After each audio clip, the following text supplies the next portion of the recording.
Ràdio Ona, 107.4. Hola, precioses i preciosos. Benvinguts amb el cor obert, el programa on us convidem a descobrir el món del creixement personal i l'espiritualitat. Soc la Isabel Moros Garcia i avui parlarem amb en Jordi Fornos Gómez sobre química i poesia. Hola, Jordi. Hola. Gràcies per venir amb el cor obert. A vosaltres, per haver-me convidat. Vas acabar la carrera de química a la UDG l'any 1996. Enguany i des del 2008 que ets professor de secundària de física i química a l'ESO i batxillerat. També ets poeta i pare de 4 fills. Sí, és una professió també. I jo li dono molta importància. I més quan n'hi ha 4, doncs... Sí, a més és amb la professió que hi he estat més temps. Porto Exacte. 22 anys treballant del mateix. Ets un expert. Sí. Molt bé.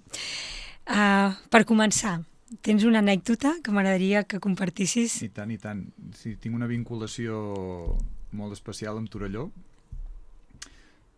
tot i que tota la meva infantesa ha passat a Ripoll i la meva adolescència, però una de les meves tietes treballava per la senyora de Can Bruguera, que es deia Tresina, que era, crec, una tia àvia d'en Rossell, de la patronal, que havia estat president de la patronal, i tenia, era una botiga de roba, de peces de roba, es venien peces de roba a tall i també peces ja fetes. Quan nosaltres anàvem a veure la meva tieta, jo jugava per allà pels passadissos de la botiga, però, espera't, que m'he adelantat. Ja la nit de Cap d'Any del 1973, que els meus pares, abans que jo existís, venien a veure-la, a la germana de la meva mare, doncs estava a punt de parir. I li vaig, li vaig fastiguejar la nit de Cap d'Any i al cap d'unes quantes hores doncs naixia a Vic, perquè estàvem a prop de Vic i vàrem anar a l'hospital, però la meva primera reivindicació de vida va ser Torelló. Sí. És curiós, això. I llavors això, durant la meva infantesa vaig visitar moltes vegades aquesta botiga, Torelló, els seus voltants, i tinc uns records molt vívids d'aquella època, perquè aquella botiga era molt especial, era molt gran, tenia molts de passadissos, molts de llocs on amagar-te, i llavors tenia un pati al darrere que era fantàstic, genial, ple de plantes, entestos, uns safareigs al fons, un paradís per un nen. Sí. I tens un poema. Sí, anys més tard, molts d'anys més tard, vaig escriure un poema inspirat en aquestes sensacions, no? Perquè sempre m'han revisitat i... Sí, si voleu us el puc llegir. Ens el recites? Sí. És del meu tercer llibre de poesia, que es diu Fractal, després suposo que ja en parlarem, i és el fractal número 40, i diu així. Sobre freds rajols, galta i colze. Íntims tactes traginen pensaments. Dorm, glaç, l'impuls d'infantesa vers la consciència. Dorm, matèria, descansa el moment de fina granulometria d'impuls geòmetre i etern. Ressegueix la mètrica de l'espai i el temps del repòs atònit dels ulls d'un nen que recorren l'instant silent d'una baldufa just abans d'intuir-ne el caient. Déu-n'hi-do, que intens. Sí, bàsicament parla d'aquella sensació de quan ets nen, no? Que estàs estirat a terra i no tens res més a fer que observar aquestes coses que vas experimentant, no? En aquest cas una baldufa. Però això ha passat per el tamís després de la vivència de la persona adulta. Però que el record és vívid. És pura vida. Sí. Pura vida. De petit, precisament, feies moltes extraescolars. M'ha cridat l'atenció això. Vaig començar a fer escola d'art i jo estava a Ripoll, tampoc és que hi hagués una oferta molt, molt extensa, però suposo que els meus pares tenien clar que s'havien d'aprofitar, no, aquestes estones mortes d'un poble, encara que tingués 11.000 habitants. Ripoll tenia... No, 14.000 crec que quan n'ha perdut molts. Bueno, doncs això, de fet, no considero que fossin tants, Vaig fer escola d'art durant uns anys, fèiem de tot, no? Fang i pintura i... Clar, també ho dic perquè en aquella època no es feien tantes extraescolars. Vull dir, ara ja tothom en fa, però... Sí, vull dir, bueno, potser sí, no sé. Llavors, un cop vaig deixar escola d'art, vaig començar a fer anglès perquè es començava a valorar l'anglès, tot i que jo a l'institut feia francès. Això també ha sigut una decisió clau a la meva vida, també en podem parlar més endavant. Però, clar, l'anglès començava a ser important, no? Es començava a valorar molt i els meus pares van decidir que havia de fer anglès i ho vaig fer en una acadèmia particular, privada, d'allà de Ripoll, i això sí que durant 8 anys vaig estar-hi estudiant. I a part d'això, bueno, doncs, clar, com, jo què sé, mira, a mi m'agradava el futbol i vaig començar a fer futbol sala, després futbol amb el Ripoll i això fins que me'n vaig anar a la universitat. Llavors vaig continuar amb les lligues de veterans. La meva carrera fulgurant com a futbolista estrella es va acabar aquí. Sí, però bueno, vull dir, bàsicament eren aquests tres, I llavors voltar molt pels carrers i quedar amb els amics i anar al bar o anar a xerrar pels llocs. Bueno. Sí, parlant de la teva trajectòria, has estudiat escriptura de poesia, idiomes, cuina, guitarra i una infinitat de coses, no? Sí, sempre, bueno, no sé, tinc una part de personalitat potser que és molt resolutiva i si vol una cosa que té clara, doncs normalment la vaig a buscar, no? I després, com que hi ha moltes coses que me criden l'atenció, no? Moltíssimes, tantes que no les podré abastar, no? Doncs aprofito per fer les que puc i les que em venen donades, no? Per les circumstàncies de vida. Sí, sí. Mentre estudiaves vas treballar en feines ben diverses, també. Sí, vaig treballar de cambrer, bueno, això és molt típic allà al Ripollès, o almenys ho era. De recepcionista, que ja no ho és tant, llavors vaig treballar més endavant, més cap a l'etapa adulta, de químic, quan vaig acabar la carrera, de cuiner, de carter, i em sembla que poca cosa més. Però bueno, quan feia de químic també és veritat que vaig tocar sectors diferents. Un de molt bonic, que és el món de la tintura, de fil de cosir, amb una tintoreria industrial que és una feina ben interessant. I, bueno, fent analítiques per veterinàries i fent control de qualitat, però això ja com a químic, no, diguéssim. I llavors, com a cuiner, doncs, vaig treballar en diversos restaurants i me va fer molta gràcia perquè vaig acabar treballant a la Gavina. Sempre m'imaginava, no?, el tricicle, perquè a la meva època d'adolescent sortia aquella sèrie gravada pel tricicle. Em va fer gràcia acabar la meva carrera com a cuiner allà a la Gavina. Sí, sí. Molt bé. També has fet un piló de formacions...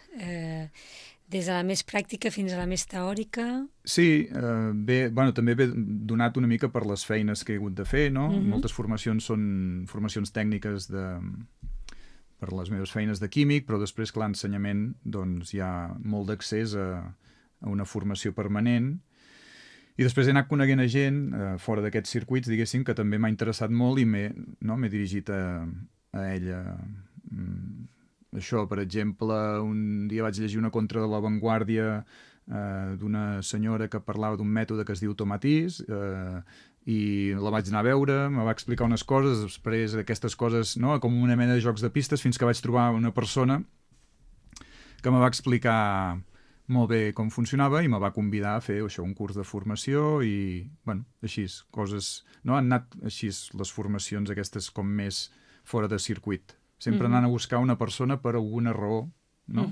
Empès per aquesta curiositat o per aquest desig d'entendre més com funcionaven les coses o com podria fer la meva feina millor. No? Sí, de la mateixa manera, el tema de la cura de la dislèxia... Sí, tomatís és un mètode que en principi pot pal·liar o fins i tot curar solucionar, més que curar, la dislèxia depèn del grau de dislèxia que hi hagi. Però és un mètode ben interessant perquè fa servir música per revertir una situació anòmala a l'oïda. Vull dir que és com això, és una rehabilitació. Llavors, no? Depèn del bé que quedi, aquesta rehabilitació, doncs pots tornar a recuperar el 100% de les teves capacitats, si es fa ben fet, clar. No? També has fet seminaris de pedagogia Waldorf, iniciació a l'enneagrama, un continu de buscar coneixements. Sí, no m'ha fet mai por anar a buscar la part esotèrica, diguéssim, dita esotèrica. Llavors, quan coneixes a la gent, veus que d'esotèrics n'hi ha per tot arreu, en ciència també. Molt interessant aquest tipus de pedagogia, clar, té al darrere tot una fama molt negativa, però jo crec que és més trobar la persona que aplica la pedagogia d'una forma correcta. Llavors pots trobar bons professionals a totes bandes. Però jo he vist funcionar aquesta pedagogia i és fantàstica quan es fa ben feta. Molt ben pensada, molt ben estructurada, molt ordenada. És això el que t'ha tret especialment? Sí. I a més ells incideixen molt en aquests aspectes. O sigui, no és per res lliure. O sigui, és tot el contrari.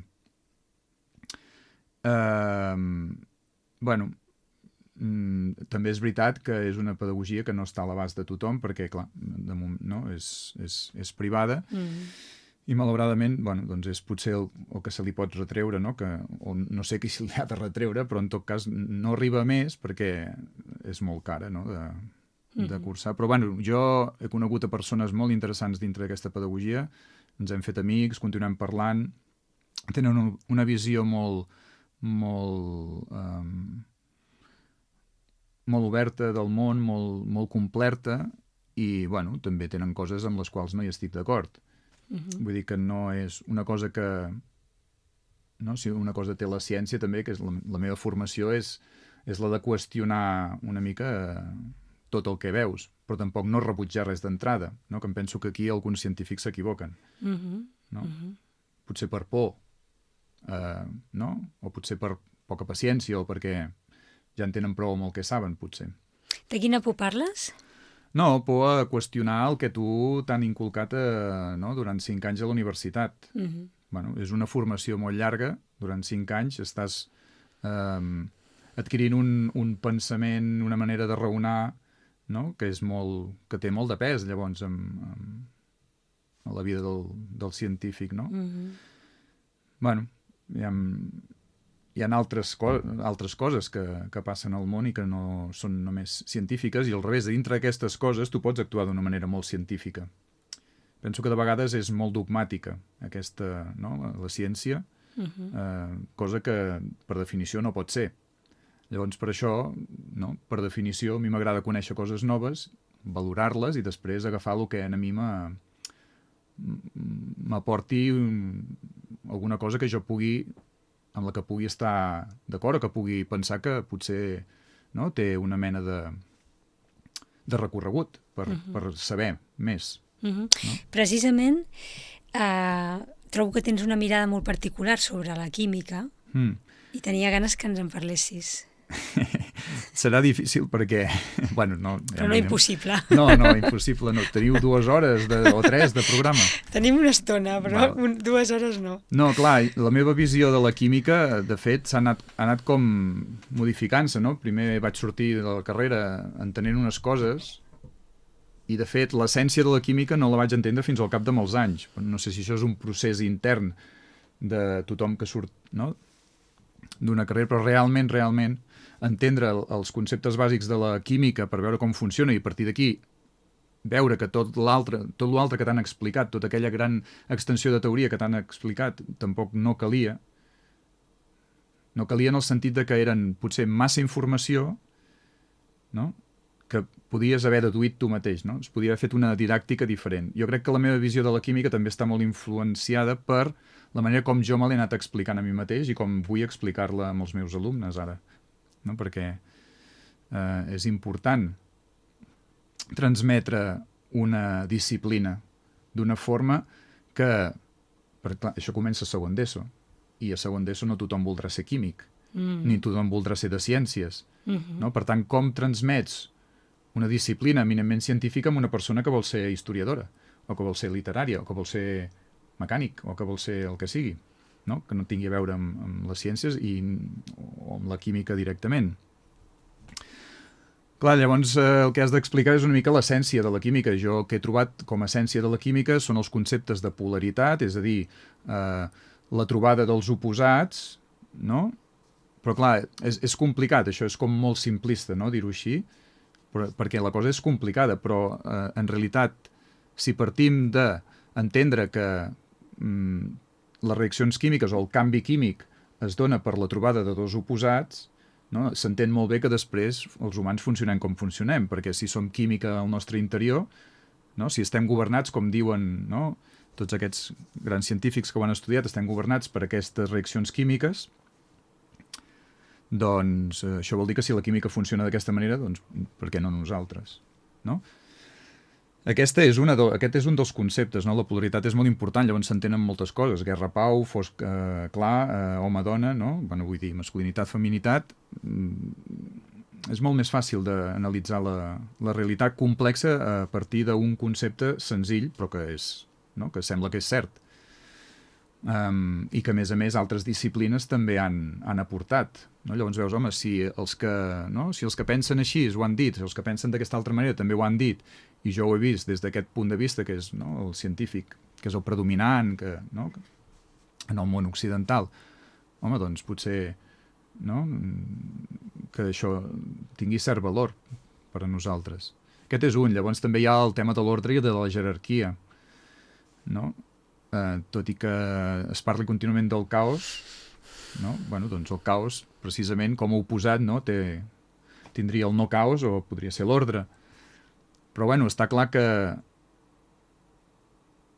l'univers tendeix, sembla, no? Diuen al desordre, però en canvi trobem estructures superordenades com nosaltres. Llavors aquest ordre es deu a una jerarquia. Tu no pots tenir un àtom si abans no tens un electró i un protó. Si abans no tens uns quarks, tampoc pots tenir la partícula superior. O sigui que hi ha com una mena d'ordre que pots establir des del quark fins a l'estructura més gran, que és l'univers. Llavors hi ha com una mena de fil conductor, i com que això és una cosa que he anat com filtrant a través de les meves, no? Podríem dir-ne habilitats o maneres de veure el món, doncs a través de la poesia he anat descobrint que les metàfores ajuden moltíssim a entendre aquests conceptes que són tan i tan difícils.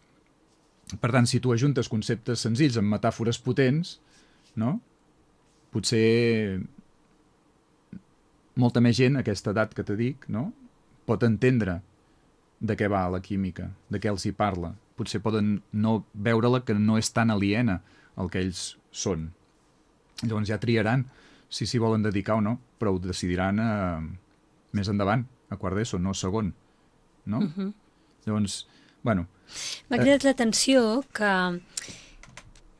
des del meu punt de vista, la idea de caos o no caos també és molt subjectiva, no? Vull dir que a vegades he entrat a una habitació que a mi m'ha semblat molt desordenada, sí. I quan ho he parlat amb algú, la persona m'ha dit no, és que això per mi està ordenat, perquè fixa't, no? I m'ha explicat l'ordre que hi havia en aquell desordre. Sí?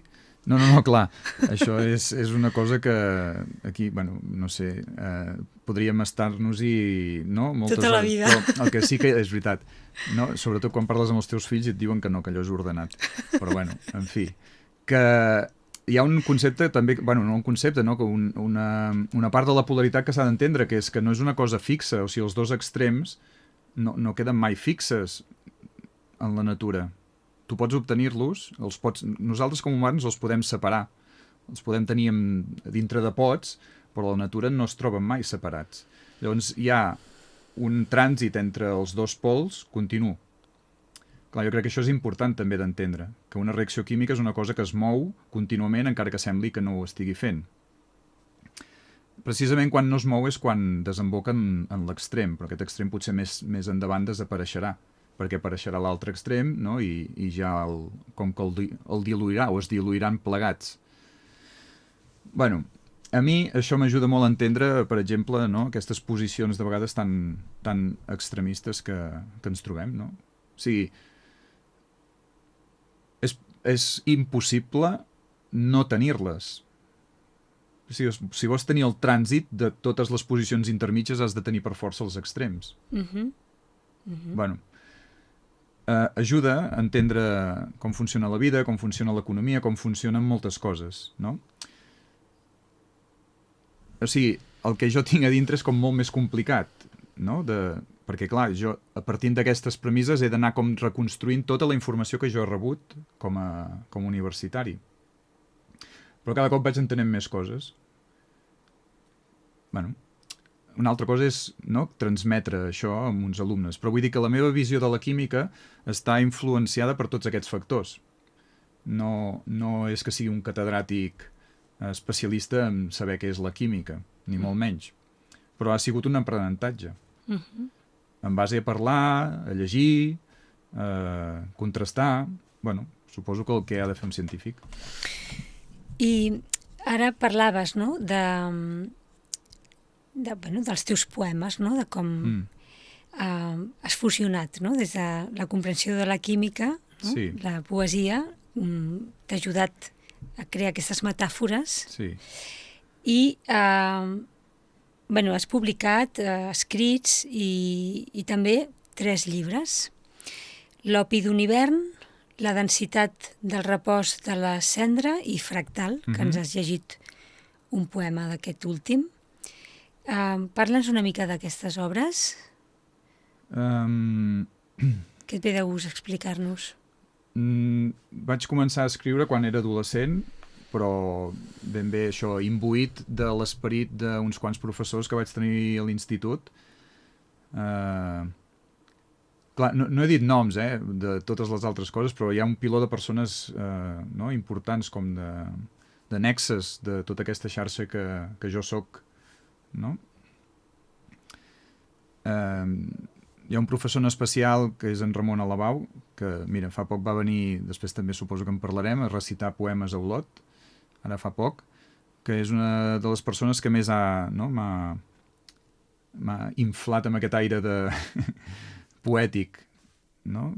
Però també hi ha hagut altres professors, no només de les assignatures de lletres. Total que suposo que això, imbuït d'aquest esperit d'aquests professors, vaig començar a escriure, i poesia no sé per què. No sé per què vaig triar la poesia, no? Però és com una mena d'un procés alquímic, i jo no sé si després això... Però tampoc et diria que la cosa va per aquí, perquè quan me van dir què volia estudiar, no tenia clar que volia estudiar química. Va ser una decisió molt pràctica de dir, bueno, trobaré feina d'escriptor difícilment, potser, no sé, o ho veia més difícil. O sigui, a efectes pràctics veia molt més senzill trobar feina de químic, no? Perquè en aquells moments és com que estava molt, molt sol·licitada aquesta feina, i me vaig decantar per això, però realment no era que fos això l'assignatura de la meva vida. Però clar, m'agradava molt. Llavors, sempre, no sé, fent potser una teoria així una mica d'estar per casa, diria que escriure poesia és com una mena de procés alquímic també, no? Hi ha com una transformació de la paraula que després t'ha d'ajudar una mica a progressar, no? Et dona comprensió. Et dona comprensió, et dona solució, et dona moltes coses que t'ajuden a fer-te a tu mateix, no? És com una mena de... Bueno, clar, depèn de com enfoquis la poesia, evidentment. Per això sí, per mi té alguna cosa molt reconfortant, la poesia, encara que a vegades no em resulti gens pràctica, vull dir... Sí. Però hi ha alguna cosa, potser, no sé, aliment per l'ànima, alguna cosa així, no? No sé si és un tipus de... una poesia autobiogràfica, perdona, però no la puc destriar de la meva vida. O sigui, els llibres estan relacionats amb moments vitals meus, no? Vull dir, no tothom escriu així. Però, bueno, hi ha aquest punt, no? Hi ha algun que tinguis al pensament que no necessitis llegir? Que t'hagi quedat calat a dintre? Soc molt dolent, Però, bueno, després faig així una cerca aquí al mòbil i si vols te'n puc recitar algun altre. De vegades, com que... Sí que m'agradaria, sí. De vegades, bueno, també hi ha un... No voldria desviar-me, però hi ha un grup de poesia i música, només per dir-te que les que potser canta el cantant després me queden més, però ara mateix m'enganxes així... No t'ho esperaves, això no t'ho esperaves. Inesperat, total. No, la veritat és que... Mira, ahir, per exemple, parlava amb un poeta amic meu també, que es diu Jorge Garralda, que és un senyor que deu tenir cap a 70 anys, argentí, no?, exiliat, que va venir aquí a Catalunya i ha contribuït a la cultura catalana de Cassà, de la Selva, com a mínim, i de Girona també. I ell va amb un guió als recitals i recita els poemes de memòria. Vull dir que això és envejable. Un piló, de memòria, en sap, però moltíssims. I, bueno... Deu tenir memòria fotogràfica. Sí. I segur que ha de tenir més memòries, perquè se'ls sap tots gairebé. Molt bé. Quan vas descobrir la teva passió per la poesia? Això, doncs, sí, reprenent una mica la pregunta que me feies, doncs a l'adolescència, però vull dir ben bé, no?, per fer els deures, no? Escriure una poesia, bueno, doncs de trobar-hi el gust, no?, i potser després escriure altres coses, deixar-les per allà abandonades, no?, i al cap d'uns dies recuperar-les i dir, mira, aviam, anem a jugar una mica, no? Per tant, quan era adolescent, però sobretot a partir de l'època universitària o postuniversitària, recuperant textos que havia escrit d'adolescent i refent-los, no?, i en base també a aquests i a uns altres de nous, doncs, pum, el primer llibre, no? Ja així. Diries que els vas fer servir per, d'alguna manera, reflexionar, per... Sí, segur que són una manera això, d'autoconeixement, de reflexionar, d'expiació, sí, l'art pot tenir aquesta funció, no? No només l'estètica, sinó també la de transformació. I tant. No?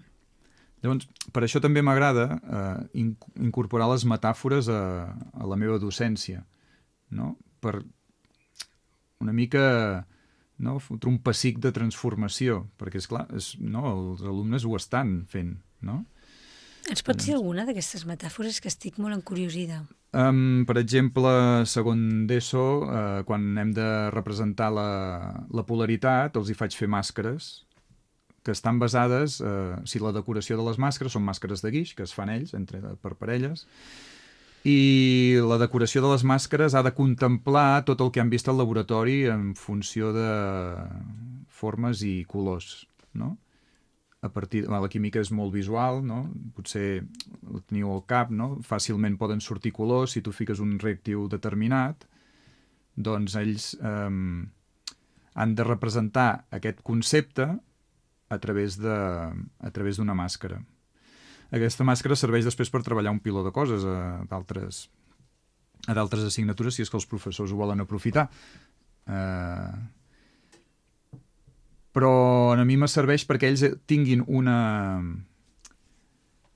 lloc on agafar-se, un estri, un producte sòlid, una solidificació, una cristal·lització de tot això tan complicat que vull que aprenguin, no? Perquè és una cosa complicada, és bastant abstracta, llavors has de buscar, no, això, una mena de maneta física perquè ells puguin dir què carai és això, no? Al cap d'uns anys de dir, hosti, això ho vaig fer, o que ho tinguin aquí, no? Però de dir, ostres, sí, me'n recordo que això com a mínim tenia a veure amb alguna cosa de la química, no? Llavors potser, no? Si volen, doncs podran anar una mica més enllà. Però, bueno, d'entrada, a curt termini m'interessa perquè a quart d'ESO, quan jo treballo uns altres continguts, digui, ei, recordeu la màscara? Què era?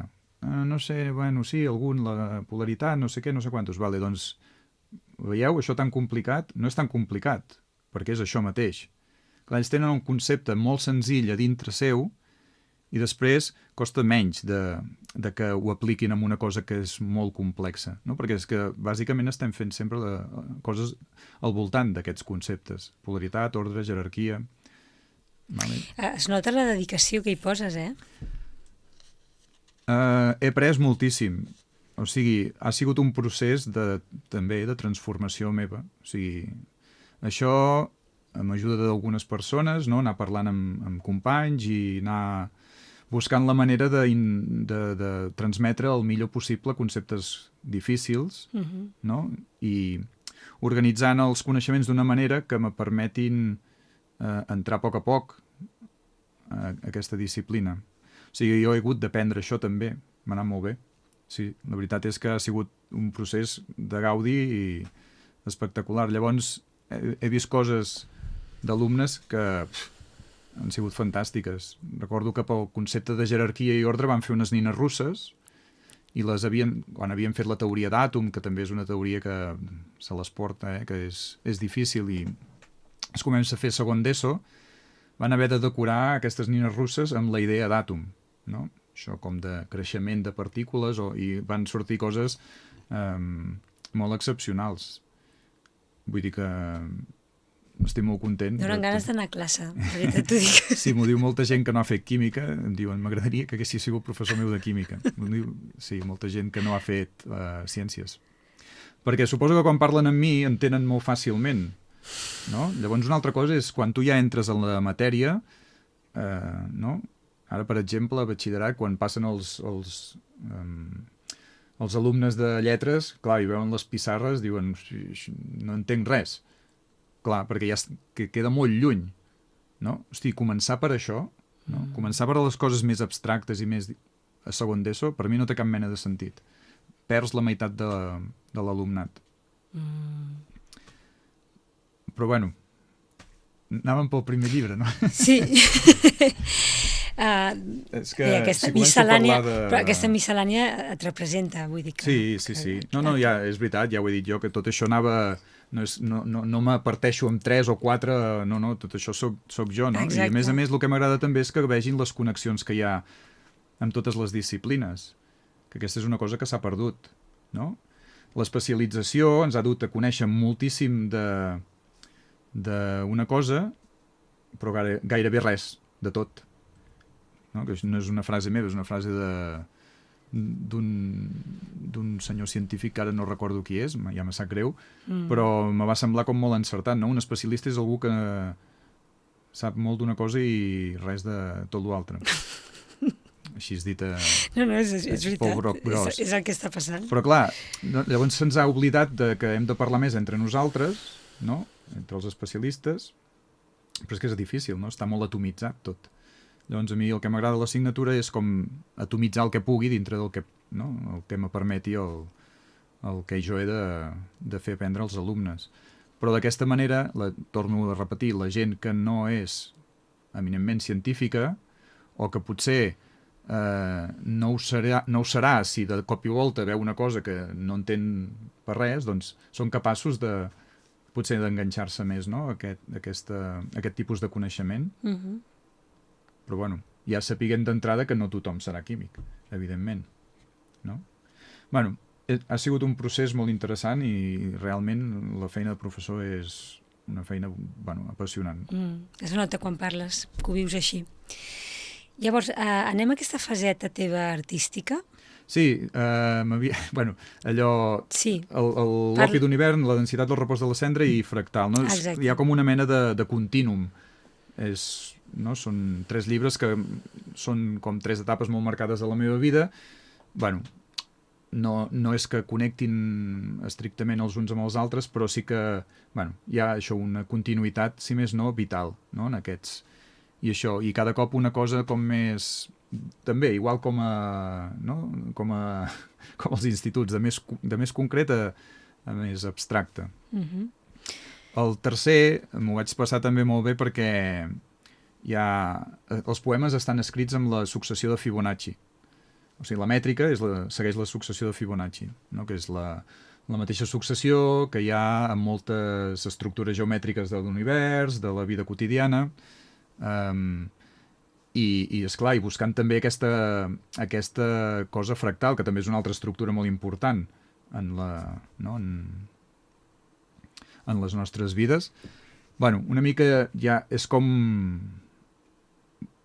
fent això, un experiment més, no? Cada llibre ha sigut un experiment més enllà de... Perquè el primer parla d'una pèrdua i d'una recuperació, no? El segon és com la tranquil·litat d'aquesta nova vida amb una altra persona i el gaudi, no? I el tercer ja és com una mica... bueno, doncs va, ara que ja està tot bé, no? Bueno, entre cometes, no? Anem a fer un salt més. Més transcendent? Potser sí, però amb una voluntat de jugar i clarament amb la mètrica. És curiós com jugant amb la mètrica poden canviar també, no? el que dius en un poema. Vull dir que vaig constatar que si donava prioritat a la mètrica sortien coses com molt diferents de les que tenia estructurades en el cap i que m'agradaven molt. Ens llegeixes algun altre? Us llegeixo el fractal número 13, que diu així. Àvida, prop l'espill, dolça Alícia, s'atansa sabent que quan més a prop menys entén l'altra banda simètrica de l'estança on l'anhel ha pres el tros del seu jo més secret. Aquest és un joc amb rima de mirall, va creixent i després decreix. Clar, s'ha de poder veure també. M'ha encantat, per això. Sí, m'ha encantat, m'ha ressonat molt. Són experiments d'aquest tipus, no? De buscar una mica guiat per la ciència, no? Aquestes imatges que es veuen, o aquests jocs òptics, o lligat amb coses com més d'humanitats, no? Bueno, suposo que ja és això el que he jugat tota la vida, una mica, no? I res, aquest és això, no? Basat en Alícia, el País de les Meravelles, no? I una mica pensar ja, no? com se sent ella en el moment abans de passar. Doncs això, fractal busca més aquest tipus de joc i no pas una descripció literal del que m'està passant, no?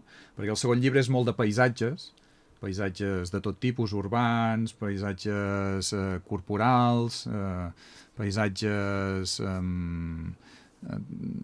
de somnis, no? Ara no me'n recordo el nom de l'apartat, però bueno, parlava de diferents paisatges. Llavors sempre miro que el llibre hi hagi algú altre que faci l'interpretació, no? Algun il·lustrador, i em faci uns quants dibuixos. Perquè això m'agrada veure la visió d'altres persones, no? Sempre complementa i a part després també hi ha el tema dels espectacles de música. Sí, exacte. Que has col·laborat amb diferents artistes en la realització d'espectacles multidisciplinars i sempre amb la poesia com a eix principal. Sí, hi ha com dos grans eixos. Un és, ara no recordo exactament quin any era Girona, però quan plega en Nadal d'alcalde, no perquè és per situar-ho en el temps, ell no en té la culpa, però sorgeix una moguda, un moviment cultural arran de la poesia molt fort, de la poesia no oficial, diguéssim, perquè a Girona hi havia en aquell moment, no? I suposo que encara a hores d'ara, poetes, podríem dir, no? Oficials, coneguts, que eren bons i que havien escrit els seus llibres, però això és un moviment que sorgeix, diguéssim, de gent que sobretot som de fora de Girona. I està com capitanejat per un parell o tres d'associacions de persones, no? Una d'elles és el Llop Ferotge, que després es converteix en una editorial, que és la que publica el meu segon llibre, que la capitaneja en Jorge Morales, que és també un exiliat xilè, que primer arriba a Noruega i diu què hi faig jo aquí, i llavors ve cap aquí a Girona i munta això, unes mogudes culturals al voltant de la poesia en directe, on tothom hi és convidat i es fan com una mena de shows, no? Llavors també hi ha terrorisme literari, que en plena Girona de paperets, poemes, fins i tot, no?, que són mereixedors d'un article d'en Nadal al diari, com dient, hosti, molt bé, no?, que bé que estigui passant això a Girona. I, bueno, això es dilueix, no?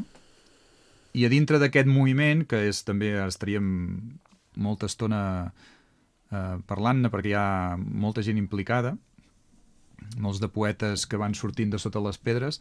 Paral·lelament a això, cada cop que publico un llibre, el presento fent un espectacle.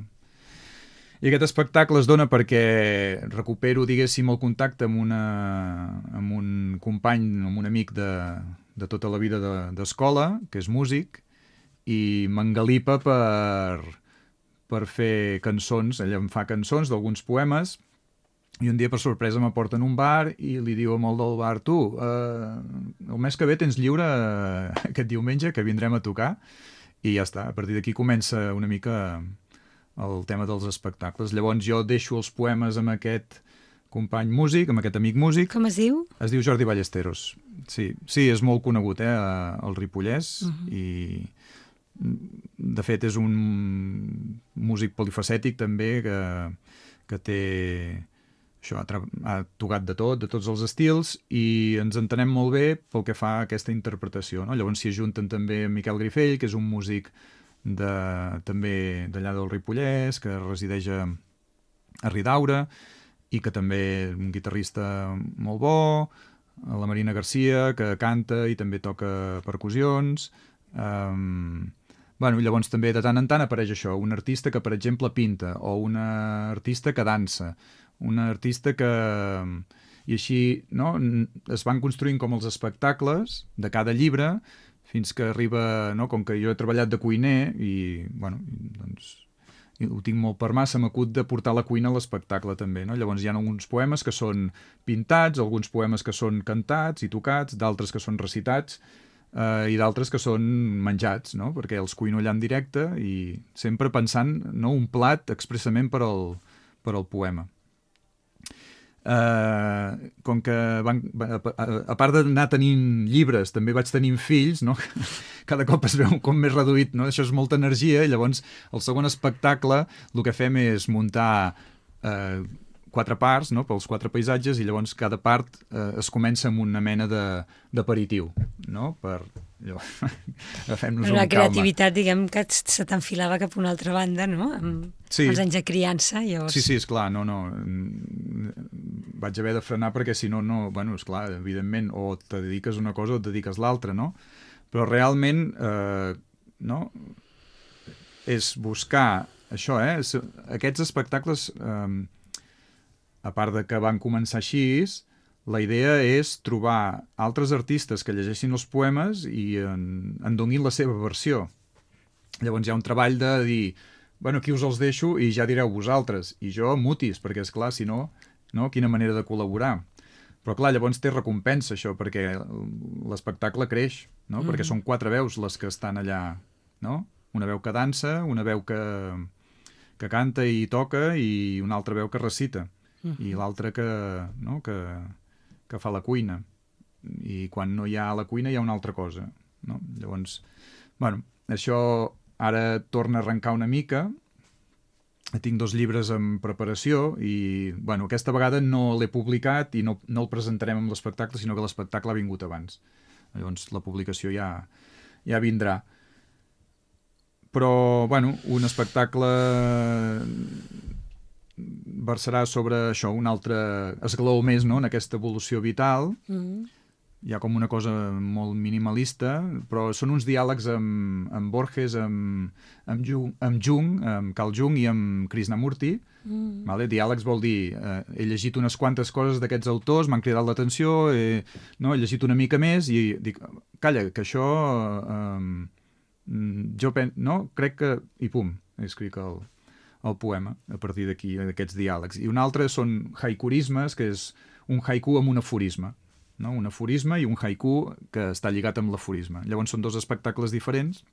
Què és un haiku, pels oients que no... Un haiku és una composició poètica japonesa que té una mètrica molt determinada i que en principi parla de... No sé si dir-ne... Clar, això aquí a Occident som molt crec que no arribarem mai, no, a copsar del tot el que és un haiku, perquè és una cosa molt, molt oriental, molt japonesa, però en principi és parlar de coses que no són a primer cop d'ull transcendents de la vida, però que en realitat ho són molt, no? Com coses molt senzilles. Però no sé ben bé si és així. Vull dir, crec que és això, però per exemple tinc un llibre de haikus i amb els que escric jo volgudament també, no pretenc ser japonès, soc occidental, soc europeu. Però clar, és una mica adaptar aquesta manera de fer a la meva, no? Buscant també aquesta riquesa. No pretenc imitar cap haikurista, cap escriptor japonès, però m'agrada aquesta mena de condensació, no? També és el que te deia abans de la química, no? De condensar en poc tros tot un univers. I quan serà aquest pròxim espectacle? Perquè sé que n'estàs preparant varis. Aquest ja per al del grup que es diu... ens dèiem Sons o Tons, ara ens hem rebatejat com a Revers perquè et tornem, no? I és com una mica canviar el nom i... En tenim un a Girona, a la Biblioteca Casero, just abans de Sant Jordi, i un altre a la Biblioteca de Ripoll, al juliol. I el de Haikurismes, que és una col·laboració amb el meu professor de guitarra, serà el mes de maig a Olot. La data exacta no la sé, però si la gent vol saber-ho amb exactitud, que busqui programació de poesia dels catòlics d'Olot i suposo que allà hi haurà la informació, i ha de ser. Val. Perquè, o sigui, això no és el grup d'entretemps, No, això ha sigut una cosa... No, l'entretemps és un altre vessant, no? Vaig conèixer un grup de gent que es dedicava a portar l'escriptura, tallers d'escriptura, a gent, diguéssim, al públic en general, a instituts, però també al món de les malalties mentals. Llavors, feien tallers amb persones que havien patit això, no? Atacs o brots de malalties mentals, que estaven en recuperació i que els seus cuidadors, no? Permetien aquest contacte amb el món de l'escriptura. I també m'hi vaig com enrolar una mica. Són gent d'aquí de la Garrotxa. Els vaig conèixer sobretot amb una d'elles, que es diu Marie Noël Maranja, que és una senyora francesa que viu a Besalú i que ja fa molt i molt de temps que fa aquest ofici, que ha escrit llibres de com portar aquesta didàctica, aquesta tipologia de gent.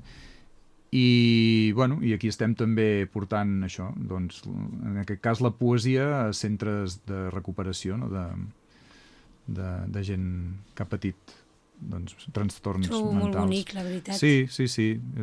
Ha arribat també en una època on potser el desenvolupament potser t'aporta també cap aquí, no? A donar una mica el que la vida t'ha donat, doncs retornar-ho, encara que soni molt com a molt eslògan, però és així, és ben bé, no? Si és sentit, no hi ha cap problema, que soni com soni. Clar.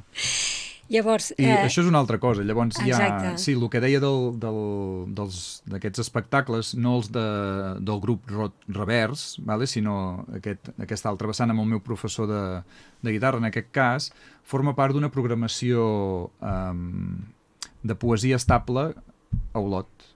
Però això va ser també com la meva vida mateix, no? Com anar buscant llocs a Olot on anar a recitar i intentant trobar el lloc on encaixava més. Vaig conèixer un senyor que es diu Santi Jou, me va convidar a fer el que a mi me vingués en gana i res, només falta que me diguin això, que doncs he muntat un cicle, però també sense, vull dir, l'ànim de fer-ho. Exacte, com es diu el cicle? Es diu Calaix de Poeta, perquè hi ha de tot. Llavors és dintre de Rapsòdia Veus Literàries. Sí, Rapsòdia Veus Literàries és l'organització de rapsodes, no? A Olot aquest senyor es dedica a organitzar el teatre amateur i a dirigir-lo, i també feia temps que recitaven, però havia anat de baixa i havia quedat només el que és el Festival de Poesia Eròtica d'Olot. I llavors, el sumar esforços, hi ha aquest festival que ha passat a formar part d'aquesta programació, que és aquest mes de febrer, que hi ha el resultat final, l'entrega de premis, perquè és un concurs, però la resta d'espectacles són o bé en 3 ocasions persones que jo conec, poetes que jo conec i que faig venir, que també combinen la poesia amb altres arts o que l'enfoquen d'una manera diferent, diguéssim, no només en el pla recitatiu, i els altres espectacles els he inventat jo. Sí, els he ideat jo, he buscat els músics, o sigui, he fet de tot, tots els papers de l'AUCA. Pressionant. Sí. De veritat. Sí. Bueno, no sé, no és una cosa que hagi sigut... Bueno, vull dir, de vegades això també és un perill, no? Aquest impuls, perquè de vegades acabes en un forat una mica fondo, no? I després costa sortir-ne. Però bueno, penso que més o menys ho tinc dominat. A aquestes alçades de la meva vida em penso que... De mesurar les teves les meves forces i possibilitats. Clar, vulgues que no, això sempre és comptar amb molta altra gent que potser no està disposada o no pot tampoc, no? I moltes vegades, evidentment, la família més propera, vull dir que no pots arrossegar tothom amb els teus deliris personals, no? O amb les teves energies desfermades. Llavors, això també ha sigut un aprenentatge, perquè abans era pitjor. Sí. Vull dir que la vida també m'ha anat ficant a puesto. La templança, no? Has anat trobant la templança. Clar, per força. Vull dir que amb 4 fills i aquestes ganes de crear? Sí, la feina i tot plegat, clar, vull dir... Sí, és com una mica... I en el moment en què ha pogut ser possible, ha sigut possible. No sé, Girona estava com molt més involucrat, amb molta més gent, i aquí a Olot, que conec a molt poca gent, i l'ambient artístic no el conec, fa només 5 anys que hi soc. S'ha donat ara i no abans, quan lògicament, per lògica s'hauria d'haver donat abans, hi havia més... Però ha sigut molt més fàcil aquí a Olot a través d'aquesta persona que no pas a Girona, en tots els mitjans. Doncs aviam com es va la cosa desenvolupant aquí a Olot. Ara anem ja acabant el programa, estem als últims minuts, i et volia preguntar una música que t'agradi escoltar per trobar calma. Sí, aquesta música de